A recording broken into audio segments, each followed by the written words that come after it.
Hello everyone, welcome back to my YouTube channel. तो आज हम बात करेंगे कि भगवान की मर्ज़ी के बगैर हमारी ज़िंदगी में कुछ भी नहीं होता, मतलब पत्ता तक भी नहीं हिलता। जैसे कि अगर हम लाख कोशिश कर रहे हैं कि हमें कुछ मिल जाए या हम कुछ काम करें, अगर हमारे नसीब में नहीं होगा तो हम कितनी भी कोशिश करेंगे तो मंजिल तक पहुँचते पहुँचते भी हम रह जाते हैं। ऐसा होता है कई बार हम कहीं जाते हैं, कहीं भगवान के दर्शन के लिए या कुछ भी काम करने के लिए, अगर वो हमारे नहीं होना होगा तो नहीं होता। मतलब भगवान की सीढ़ी से भी हम वापस आ जाते हैं अगर हमारी नसीब में दर्शन करना नहीं होगा और भगवान नहीं चाहेंगे तो। ऐसा ही होता है, कुछ काम बनते बनते भी रुक जाते हैं। ऐसा होता है, देखना कभी आपके साथ भी हुआ होगा, हमारे साथ भी, मेरे साथ भी होता है, बहुत बार होता है। तो यही है कि भगवान की मर्ज़ी के बगैर पत्ता तक भी नहीं हिलता। तो अब आप ये सोच रहे होंगे कि जो भी हमारे नसीब में बुरे कर्म है या अच्छा करते हैं हम या बुरा करते हैं तो सब भगवान की मर्ज़ी से होता है। तो भगवान ही चाहते तभी हम बुरा काम करते हैं, ऐसा नहीं है। भगवान देखो, हमें जहाँ जिसके पास हमें पहुँचाना होगा, जो हमारी ज़िंदगी में होना होगा, वो भगवान करते हैं। लेकिन जो हमारी इच्छा है, कुछ जैसे हमारे सामने 500 का नोट पड़ा है, कहीं हमें मिल गया तो हमारे मन में दो इच्छाएं जागती हैं। हमेशा होता है, एक अच्छी इच्छा, एक बुरी इच्छा, हमेशा होता है, हर किसी के साथ होता है। एक लगता है कि मैं उठा लूँ इसे और अपने घर ले चलूँ, दूसरा एक मन करेगा कि नहीं यार, पता नहीं किसका होगा तो मैं इसे उठा के कहीं मंदिर में ही रख देता हूँ या किसी गरीब बच्चे को दे देता हूँ। होता है, अगर आपने अच्छे भाव से अच्छी इच्छा को समाहित कर लिया तो समझो हमारा अच्छा कर्म हो गया। और अगर हमारे मन में बुरे विचार आ गए कि नहीं यार छोड़ो, जिसका भी होगा देखा जाएगा, क्या है, मतलब ये बुरा है, हम बुरे इच्छा को अपने अंदर ला रहे हैं। तो इच्छा जो भी हमारे अंदर जागृत है वो हमारी अपनी होती है, और जो कुछ होता है हमारी ज़िंदगी में भगवान ही करता है। चलो हमारे साथ कोई बुरा काम हो भी गया, हमसे बुरी होता है, हर किसी के साथ होता है, आपसे भी बुरा कुछ काम हुआ होगा, मुझसे भी हुआ होगा, कोई पाप हो जाता है अनजाने में जिसकी हमें समझ नहीं होती, तो हमें ज़िंदगी में पश्चाताप होता रहता है, मन में आत्मग्लानि होती है। तो अगर आपको पश्चाताप हो रहा है, आपको ये महसूस हो रहा है कि आपसे वो गलत हुआ है, तो बस आप समझिए कि आपको भगवान ने माफ़ कर दिया। अगर आप में कुछ फ़र्क नहीं पड़ा कि अरे छोड़ो ना, कुछ नहीं, वो गलतियाँ फिर आप बार बार दोहराओगे तो समझो आप पाप के भोगोगे ज़रूर। और अगर आपके मन में ये हो रहा है कि नहीं यार मुझसे गलत हुआ है कुछ, तो ऐसा मत सोचिए, मन में ज़्यादा आत्मग्लानि मत करिए, भगवान के शरण में जाइए और भगवान से दिल से माफ़ी मांगिए कि हे भगवान, मुझसे जो कुछ भी हुआ, अनजाने में हुआ, तो अब भगवान देखना आपको ज़रूर माफ़ कर देंगे। बहुत दयालु होते हैं भगवान, वो आपको ज़रूर माफ़ कर देंगे। पर दोबारा आप वो गलत काम कभी ना करें। ऐसा नहीं कि आप माफ़ी तो मांग रहे हैं, फिर भूल गए, फिर वही दोबारा काम स्टार्ट करें, ऐसा ना करें। आप पश्चाताप करें और भगवान के आगे हाथ जोड़ के कहें कि अब मैं दोबारा ऐसा गलत काम कभी नहीं करूँगा और आपको गलत काम करना नहीं है। आप अपनी ज़िंदगी में आगे बढ़िए, आप जो कुछ आपसे हुआ है, गलत काम हुआ है, आप उन्हें भूल जाइए। देखो, फल तो ज़रूर मिलता है। अगर आपने गलत काम करा है, चाहे आपने भगवान से माफ़ी मांग ली, आपको फल तो ज़रूर मिलेगा। ऐसा नहीं कि हाँ चलो मैं छुटकारा पा दिया, मैंने पूजा पाठ कर लिया और अब मैं कुछ नहीं होता, लेकिन फल तो आपको मिलता ही मिलता है। अगर आप भगवान से माफ़ी मांग रहे हैं, सतो गुण आपने अपना लिए हैं और पूजा पाठ करके आप अपने अच्छे विचार ला रहे हैं मन में, पाप का फल तो मिलेगा आपको, लेकिन आपको पता भी नहीं चलेगा। इतनी शक्ति होती है भक्ति में। फल तो देखो मिलता है, कर्म का फल तो ज़रूर मिलता है, चाहे वो अच्छे हों चाहे बुरे हों।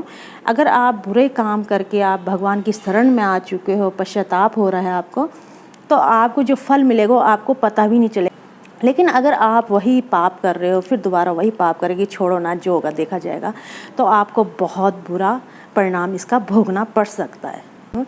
जैसे श्री राम भगवान जी जब वनवास से 14 वर्ष वनवास पूरा करके अपने अयोध्या वापस आए थे, तो जो किसकी वजह से गए थे, मंथरा की वजह से गए थे। तो मंथरा जो होती है वो कहीं कुटिया में मतलब बैठी रहती है, उसे भी बहुत दुख होता है। मतलब जब वो श्री भगवान राम अपने वन में जा रहे थे, उसमें बहुत दुख हुआ। मंथरा को तब एहसास हुआ कि उससे कितनी बड़ी गलती हुई है। तो जब भगवान श्री राम वनवास से घर आ रहे थे तो सबसे पहले मंथरा के पास जाते हैं, सबसे पहले, और जाते हैं और कहते हैं माते कि तुम कहाँ हो। तो मंथरा बिल्कुल वो हो जाती है कि अरे श्री राम भगवान मेरे पास क्यों आए, मैंने तो आपके साथ बहुत बुरा करा।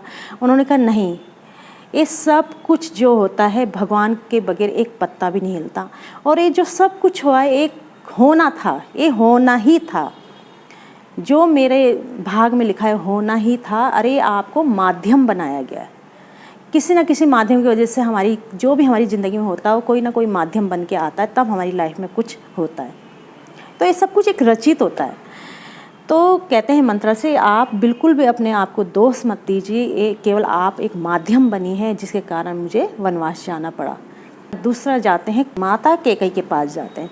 फिर माता कैकेयी को भी बहुत वो होता है, दुख होता है कि मैं माँ कहलाने लायक नहीं हूँ, आप मेरे पास क्यों आए हैं श्री राम। तो कहते हैं कि नहीं माते, आप बिल्कुल परेशान ना होइए, आप परेशान मत होइए, जो भी होना था एक आप माध्यम बनी है और इसे होना ही था, तभी तो मुझसे इतने बड़े बड़े काम हुए। मैंने रावण को मार दिया, सारे काम जो है मैंने इतने बड़े बड़े करे हैं, तो ये सिर्फ आपकी वजह से हुए और आप एक माध्यम बनी है।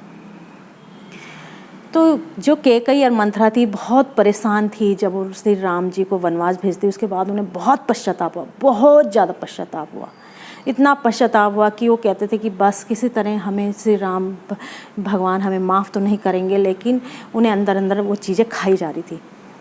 तो जब वो इतने परेशान थे तो भगवान श्री राम सबसे पहले मंथरा और कैकेयी के पास ही आए, क्योंकि उन्हें भी पता था कि जो है माता कैकेयी और मंथरा मेरे लिए बहुत परेशान है, इसलिए उनके पास गए। तो यही होता है, अगर हमें जो भी हमसे पाप हो गया, हमसे पाप हो गया और हम बहुत परेशान हो रहे हैं, बहुत ज़्यादा हम पश्चाताप की आग में जल रहे हैं, तो भगवान भी हमें देखते हैं, तो कहीं ना कहीं से हमें देख रहे हैं, तो वो भी हमें माफ़ ज़रूर करेंगे अगर हम दिल से उनसे माफ़ी मांगेंगे। वो बहुत दयालु होते हैं। तो यही होता है कि जो कुछ भी हमारे जीवन में घटित होता है वो किसी कोई हमारी ज़िंदगी में माध्यम बनता है, वो ज़रूर होता है। और भगवान की कहते नहीं, भगवान के बिना तो एक पत्ता भी नहीं हिलता, लेकिन जो हमारे अंदर इच्छा जाग रही कि हमें अच्छा करना है बुरा करना है, ये हमारे ऊपर डिपेंड होता है।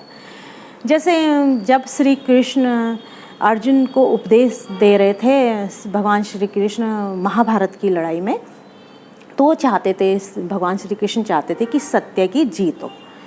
तो उन्हें अर्जुन को बहुत उपदेश देते हैं कि नहीं तुम घबराओ मत, जो तुम्हारे सामने उन्हें भूल जाओ कि कौन है, बस ऐसे सोचो ये हमारे दुश्मन है और हमें जो है सत्य के ऊपर जीत हासिल करनी है।